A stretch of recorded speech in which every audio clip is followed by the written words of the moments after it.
Olá! Tá começando mais um Fique Bem Herbalife, o seu programa com dicas de nutrição. No último episódio, a gente conversou sobre comportamento alimentar e sobre a importância de manter uma relação mais saudável com os alimentos. Hoje, a gente vai aprofundar esse assunto com dicas para que você consiga fazer mudanças definitivas pensando mais a longo prazo. Afinal, é muito importante que você fique bem o ano todo. Para nos acompanhar nessa conversa, temos aqui mais uma vez o Dr. Nathaniel Vilniski, médico nutrólogo.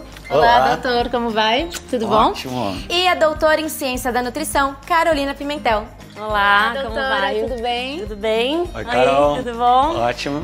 Bom, mais uma vez eu tô ansiosa, acho que a gente já pode começar, né? Vamos lá? Vamos lá, fiquem à vontade. Bom, doutores, o que é mais importante a ser feito para conseguir assumir um estilo de vida verdadeiramente mais saudável e que seja duradouro, né? Olha só, a palavra-chave para mim é estilo de vida. A gente precisa repensar a maneira como a gente encara a nutrição. O ato de comer, ele tem que ser baseado em sentimentos de alegria, eu diria até de amor, além de conhecimento e equilíbrio também. Se a gente souber a função de cada nutriente, dos micro e macronutrientes, fica muito mais fácil organizar o nosso hábito alimentar. Agora, se o ato de comer ficar uma coisa assim muito pesada, muito complicada, a gente não vai conseguir levar isso ao longo do tempo, o ano todo. É, com certeza. Ou seja, nada de deixar de sair com os amigos para jantar ou então de acompanhar o pessoal do trabalho naquele almoço, né? De jeito nenhum. O importante é sentir prazer em ter uma alimentação saudável, inclusive nesses momentos. Existem hoje pratos super gostosos com frutas, verduras e legumes. Entender também que esses alimentos ajudam a manter o nosso corpo mais saudável. Uma boa alimentação inclui todos os tipos de alimentos. Então, principalmente os grãos e cereais integrais, as gorduras boas, como as das castanhas, das oleaginosas e o azeite de oliva, as proteínas magras, das carnes de ave, dos peixes, do iogurte desnatado. Então, quando essa é a base da nossa alimentação, sobra espaço para esses momentos de diversão. É importante nunca restringir ou excluir nenhum grupo de alimento. Verdade. E nesse processo de combinar os alimentos e de redescobrir opções e escolhas mais saudáveis, me corrijam se eu estiver errada, mas eu acho que é importante, né, prestar atenção nas particularidades de cada indivíduo e também nas diferenças regionais, né? Olha só, você está absolutamente certa. É super importante respeitar as questões culturais.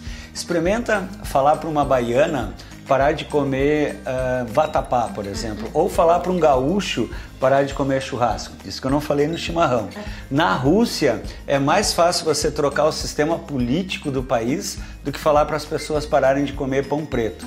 A alimentação, a gente tem que focar na quantidade, na qualidade, nas combinações, no momento que você vai se alimentar. Isso que é o importante, sempre respeitando as questões culturais. É verdade. Falando sobre cultura e alimentação, teve um estudo muito interessante que foi realizado com franceses, belgas, japoneses e americanos. Esse estudo quis avaliar a associação entre escolhas alimentares e a relação com saúde ou prazer. Então, por exemplo, os americanos, eles relacionaram a alimentação muito mais à saúde e menos ao prazer. E nem de longe é o povo mais saudável. Já os franceses associaram as escolhas alimentares mais ao prazer e menos à saúde, como os belgas. E os japoneses ficaram ali no meio do caminho. Então eu realmente acredito que uma boa alimentação une prazer e saúde. Ainda mais aqui no Brasil, com essa variedade de pratos típicos que a gente tem. Então é possível comer adequadamente sem abrir mão do prazer.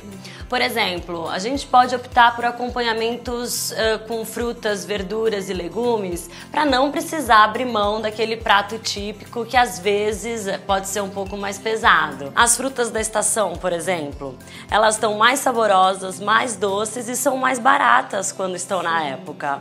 O que não dá é para cair em modismo. Olha, a doutora Carol falou uma coisa importantíssima, essa palavra modismo. Evitar modismos. Às vezes as pessoas entram nessas crenças alimentares que não tem nada a ver com o seu dia a dia, com a nossa realidade social, e isso acaba sendo um dos motivos para as pessoas não seguirem com esse estilo de vida saudável e ativo ao longo do tempo. Com certeza. Aliás, falando nisso, vamos falar um pouco sobre as opções sem lactose. Qual é a real importância de restringir a lactose, doutor? Lactose é um açúcar presente no leite e nos seus derivados. Para ele ser digerido, o organismo produz uma enzima chamada lactase. Pessoas que têm deficiência dessa enzima vão ter dificuldade na digestão e na absorção da lactose e vai aumentar a produção de gases, distensão abdominal, dor abdominal, um pouquinho de diarreia. E também, com o passar do tempo, as pessoas vão diminuindo a produção de lactase e vão tendo um pouco de dificuldade de digerir o leite. As bebidas vegetais à base de proteína de soja são uma excelente opção, porque elas têm um valor nutricional muito semelhante ao leite e elas são naturalmente livres de lactose. E a soja tem algum benefício específico? Olha, a própria Anvisa aceita a alegação que 25 gramas de proteína de soja aliados a uma boa alimentação, a um estilo de vida saudável e ativo, auxilia na redução do colesterol. Agora, quando a gente pensar em proteína de soja, é importante dar preferência para as bebidas com proteína isolada da soja. Mas, doutor, o que pode ser feito para substituir o leite, né? Porque é uma bebida muito consumida por toda a família, né? Isso, o leite está super presente nos nossos hábitos alimentares. Isso é bom porque é uma fonte de proteína, de cálcio, de outras vitaminas. Essas bebidas vegetais à base de proteína de soja, elas têm esse perfil nutricional semelhante ao leite, elas têm a mesma quantidade de proteína, de vitaminas, de minerais. Infelizmente, elas são difíceis de encontrar, algumas pessoas não gostam do sabor, algumas acham ainda caro, mas elas são uma ótima opção. Nos últimos 10 anos, houve um aumento de quase 200% no consumo desse tipo de bebida. E na minha experiência, vendo que as pessoas cada vez querem um estilo de vida mais ativo, mais fitness, eu acho que esse mercado vai ainda aumentar. Nossa, foi um aumento bem significativo, né? E essa substituição, quando é feita de forma equilibrada e garantindo o consumo balanceado de todos os nutrientes, está alinhada com a filosofia de nutrição da Herbalife. Está muito bem alinhada e eu gostaria de te mostrar um pouquinho melhor essa linha de produtos. Ah, vamos lá. Eu adoro essa parte. Então, é muito importante a gente ressaltar que a filosofia de nutrição da Herbalife é baseada no consumo dos produtos, mas na boa alimentação e na prática de atividade física. Os produtos da Herbalife não foram desenvolvidos somente para quem quer reduzir peso ou para quem quer ganhar massa muscular. Pessoas que querem manter o peso ou até ganhar peso podem utilizar os produtos. Eles podem e devem ser utilizados por qualquer pessoa que quer ver na sua melhor forma, de bem com a vida, encarar os desafios do dia a dia agitado do século XXI. Você pode utilizar os produtos numa viagem, no trabalho, no seu caminho para a academia. Como a gente já falou em vários Fique Bem Herbalife, nós temos o Shake e a NutriSup, que são substitutos parciais de refeição. Vale a pena mencionar também o Protein Powder, o Fiber Powder, as barras de proteína como parte de um lanche saudável. Enfim, é uma linha de produtos desenvolvida com a melhor qualidade para pessoas que não abrem mão do sabor e desse estilo de vida saudável e ativo. Muito interessante. E voltando na importância de manter o equilíbrio o ano inteiro, além do respeito ao prazer, à cultura e também de dar atenção às opções práticas e saudáveis do dia a dia, o que mais a gente pode fazer, doutora Carol? Eu acho que cultivar a motivação. A motivação depende dos desejos e das necessidades de cada um. Então, uma busca pelo autoconhecimento para entender qual é a nossa real necessidade. Então, é a satisfação de ter mais energia para brincar com os filhos, ou entender que o nosso corpo é uma máquina que precisa de combustível e fazer exercício para se manter bem, funcionando bem por muito tempo. Então, motivação é o que leva a gente a atingir determinado objetivo. Com certeza. Esse é um ótimo esquema para planejar a alimentação e manter o equilíbrio durante todo o ano e todas as estações, né? Ai, Bruna, legal você ter falado sobre as estações, porque é preciso modular o comportamento alimentar ao longo do ano e de acordo com as estações. Aproveitar o que cada estação tem de melhor para cuidar de si e cuidar bem o ano inteiro. Gostei.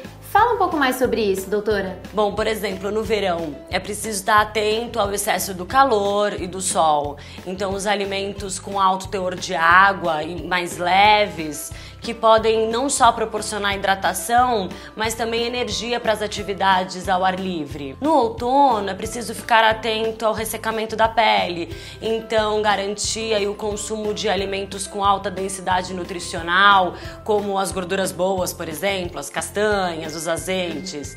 E preparar também o corpo e a mente para o inverno. No inverno, com a chegada do frio, a gente fica mais preguiçoso e quer abandonar o exercício. É mesmo, né? Então, não só isso, mas também no inverno é preciso consumir frutas cítricas, porque são ricas em vitamina C. O morango também é um outro exemplo, que é uma fruta da estação.